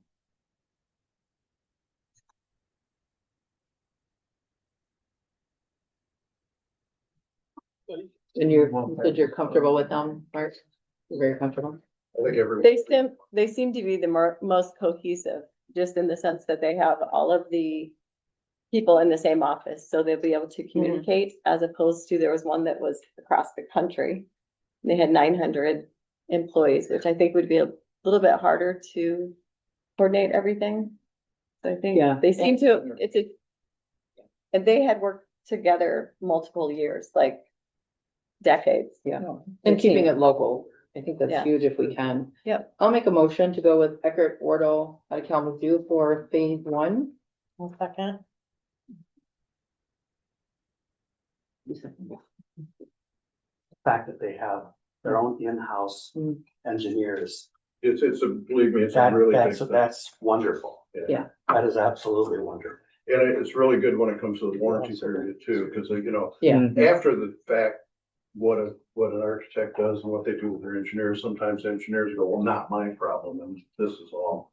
In-house. We're very There accessible. is an advantage. Yeah. Yes. Very accessible. I get it. Yep. It's been moved and supported. We have lengthy discussions, so we'll have roll call. Trustee Menke, Yes. Supervisor Johnson, Yes. Clerk Baraco, yes. Treasurer Davis. Yes. Trustee Hoskins. Yes. Trustee McKay. Yes. Trustee Blanchard. Yes. 7 yes. Motion carries. Now, that point of the agenda that everybody is waiting for. Public comment, and anybody wishing to speak, public comment, let me know.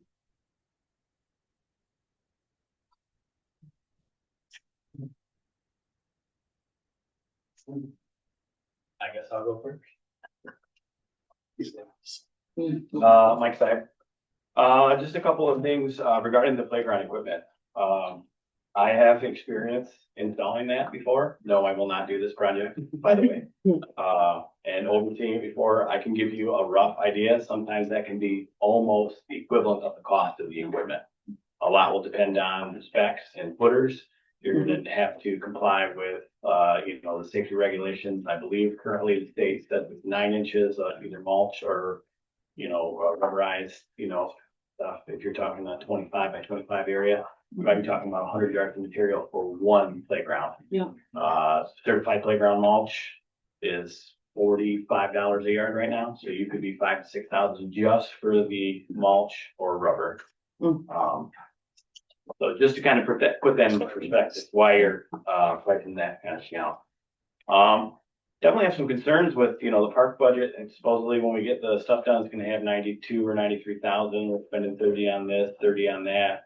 We got a $10,000 grant for a pickleball court, but we spent $4,000 for non-design plans that we haven't seen yet.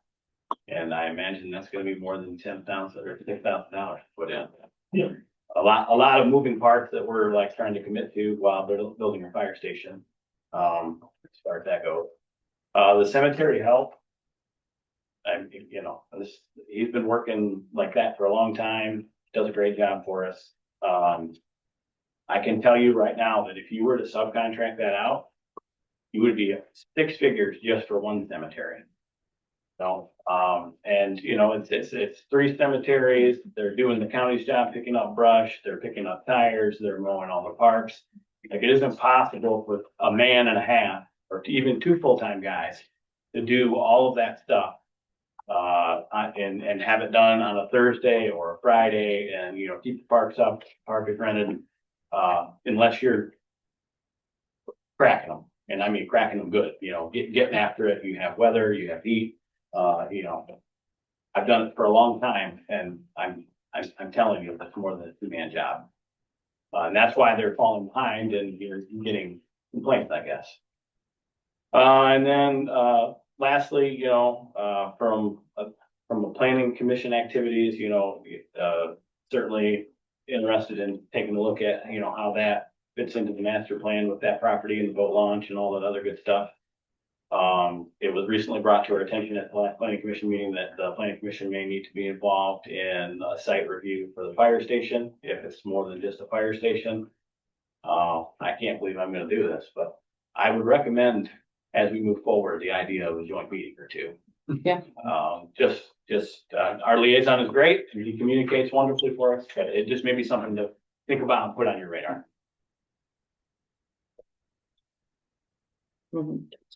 Anybody else wishing to speak at public comment?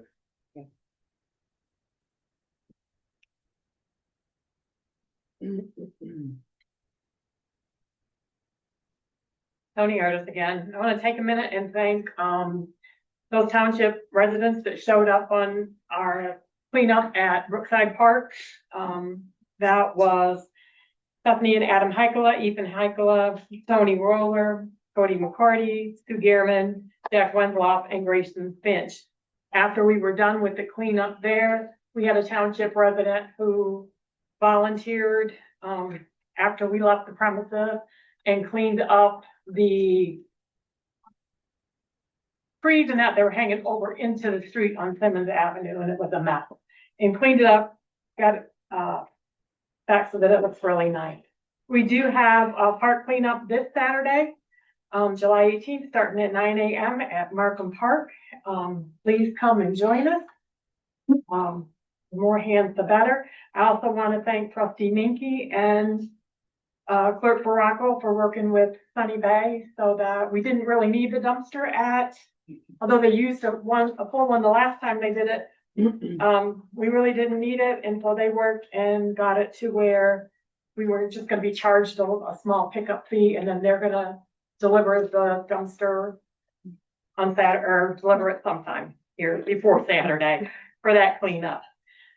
Just to clarify on the flag holders, in case some township residents wonder, the reason that's on the agenda now is so that they can plan to purchase them within the next fiscal year. That's not anything that has to be done this fiscal year. It's such that we have to get it to them so they can plan. Bedford days are September 19th, and to answer, I think, your question, Clerk Baracco, to be better than before. I've heard better that. than ever. So, I've heard that. Probably double the fun. and then I want to say a personal thank you to Clerk Baracco, Cody, Mike Stein, Thor,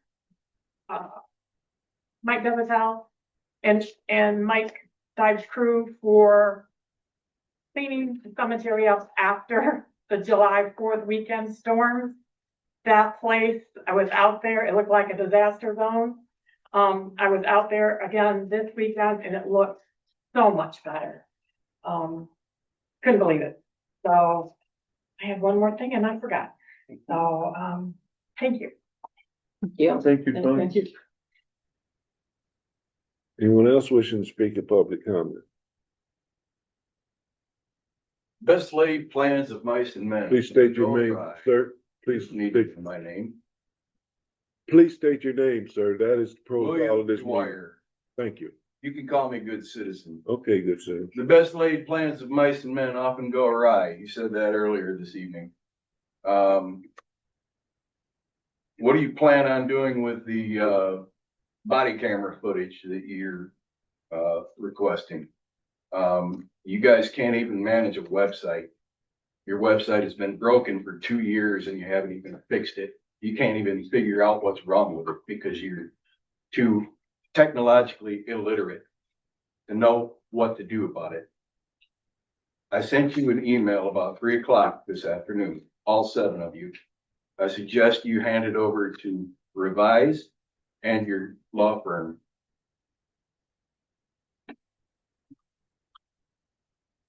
Anybody else wishing to speak at comment?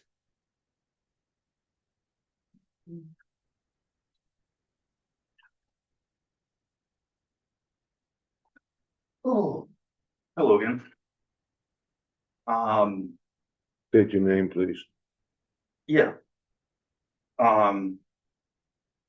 Former Supervisor Heichler. Love saying it like that. You guys love to say that I was recalled. I was recalled as a reminder because the system of corrupt crony power here in this community that's slowly getting more and more exposed wanted me out of here. So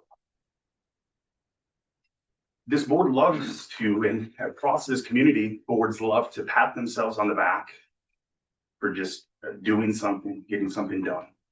You guys think like, well, we can make ourselves look good by being nice to people out there. So you guys are really nice. You guys look up the history of the word nice. You guys are all real nice, okay? But what you aren't is good at what you're supposed to be doing. You're supposed to be serving the public. I gave you, Randy, Supervisor Johnson, as well as our code compliance guy months ago, big packet of information about damage that continues to happen to my property that you guys continue to ignore. Tony was nice and thanked the gentleman that cleaned up your property, Township, that you can't take care of.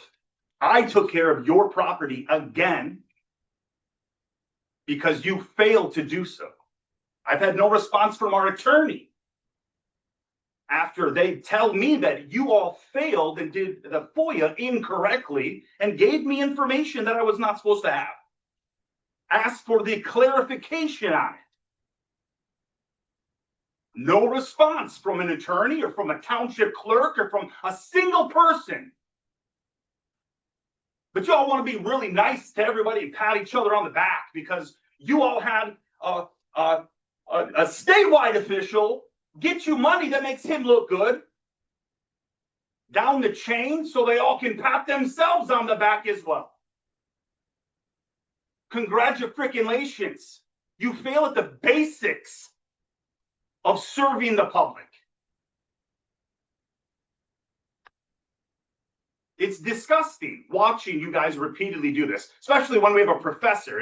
It's no wonder why we have such problems watching the decisions that he makes. Address me. Watching the trustee that's a professor here, watching the decisions he makes, shows why our world is run by a bunch of crony criminals. Mark Hires.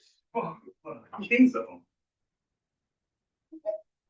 All your complaints, negatives, aspersions directed towards the chair. You will be welcome. If someone has a problem with someone on the board, it has to be discussed about them. It has to be discussed about them. Just and if they're a board member, then that's the way it is. Directed towards me. You know the rules. You used to be a supervisor. We're gonna do it what Great Black was when you were a supervisor. Rules are for you, not for we. You're the First Amendment, sir? Point of order. He's out of order. We're not gonna go through that. Point of order. So it's order in the house. We're not gonna go through that. Do you wish to speak at public comment, sir? I'm good. Okay. Just backing them up on the First Amendment. Anybody else wish to speak in public comment?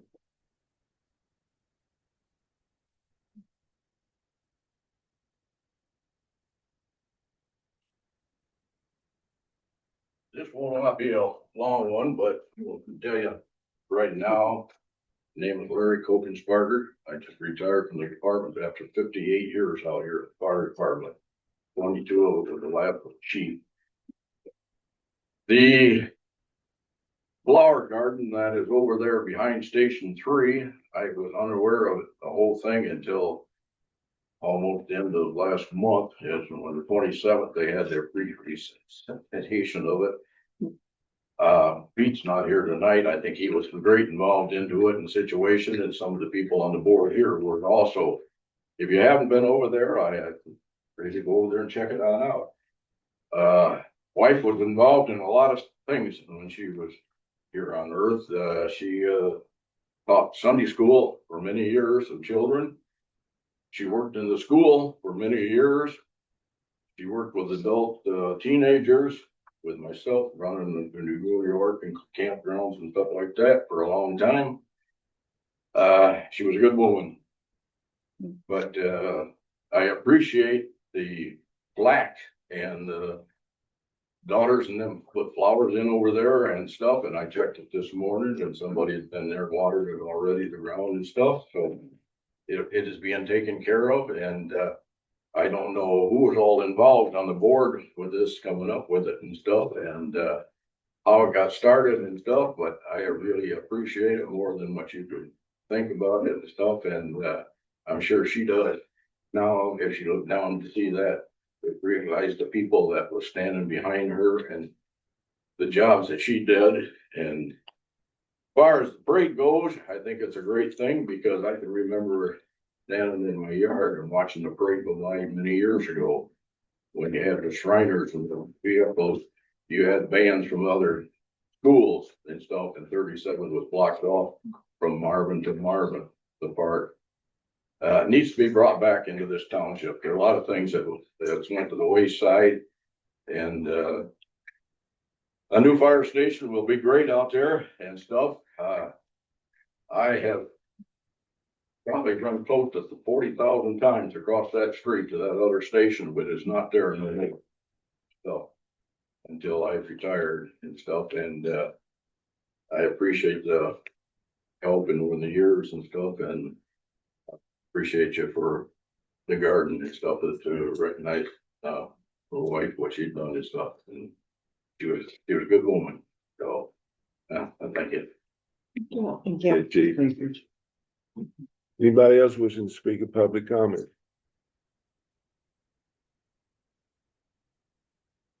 Name is Bruce Sinclair. I've been to a few of these meetings so far, and it's pretty disturbing that you guys still do not understand the constitutional rights.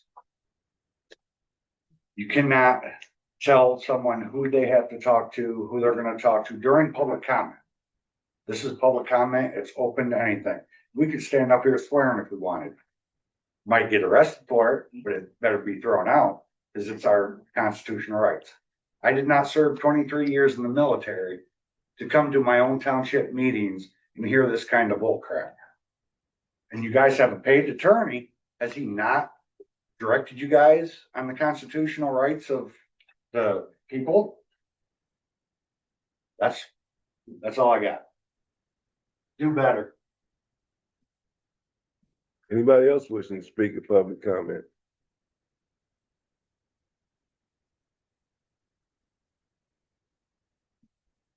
Seeing none, we'll close the public comment and we'll go to personal privilege, trustees, personal privilege.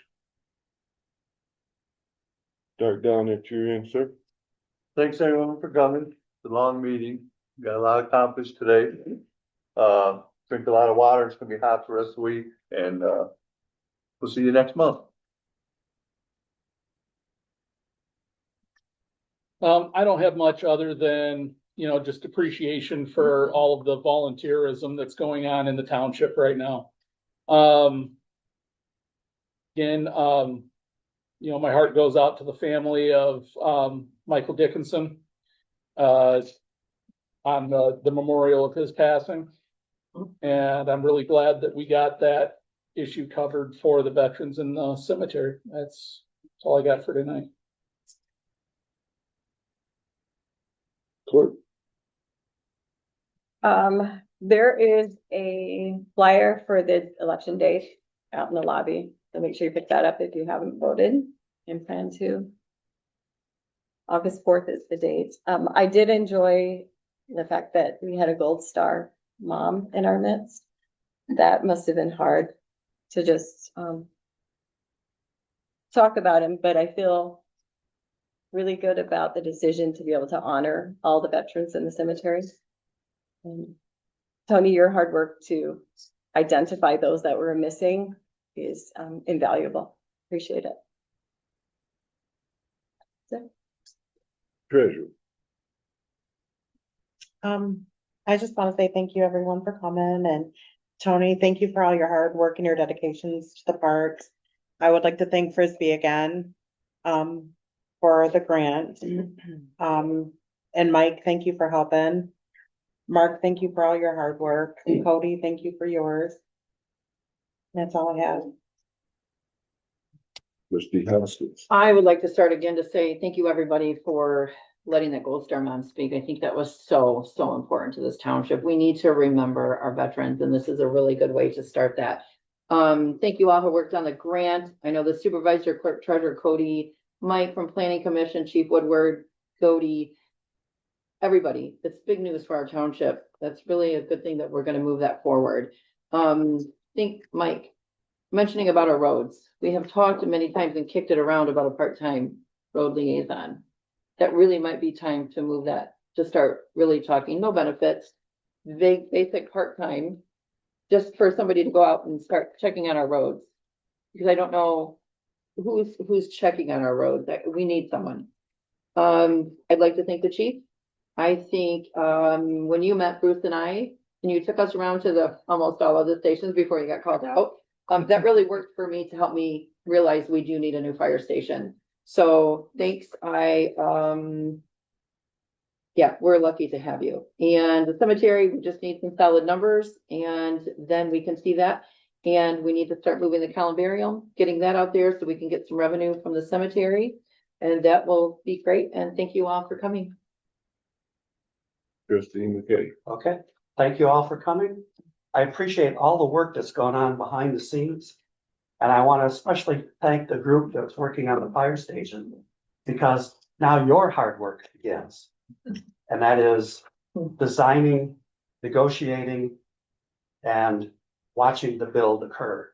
And that's going to be quite a monumental task that's ahead.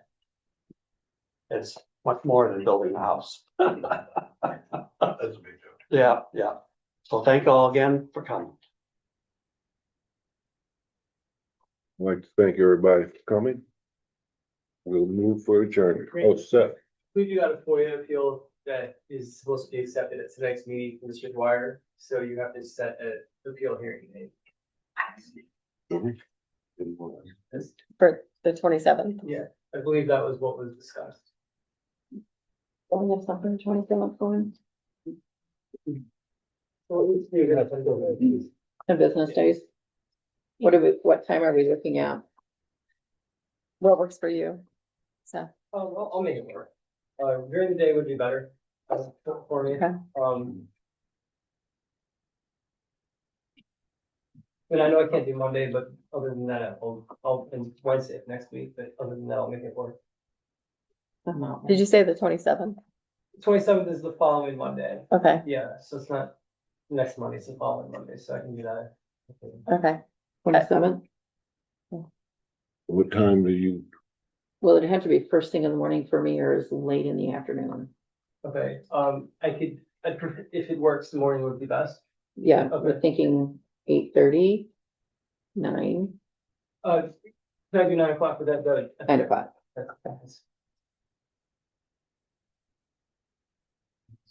Hmm. Does that work for everybody else? I'll talk to my boss. We'll make it work. Okay, So. What about you, Gene? Yep, I can do it. Okay, well, announce the time now. Okay. July 27th at 9 AM. That's a Monday.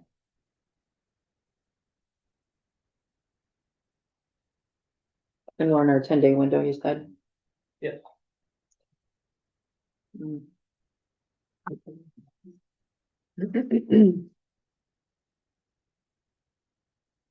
You good there? Can you make a motion? Yeah. Go ahead. Well, I'll make a motion to do a FOIA appeal for Mr. Dwyer, the 27th at 9 AM. And that stays in our 10-day window. I'll second it.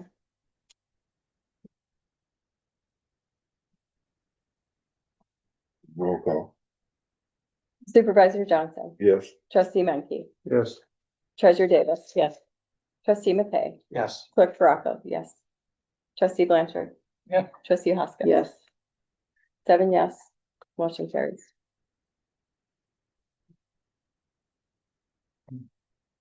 Thank everybody for coming out. Thank you for your spirited comment. Things will be taken into consideration. You do. Meeting is adjourned.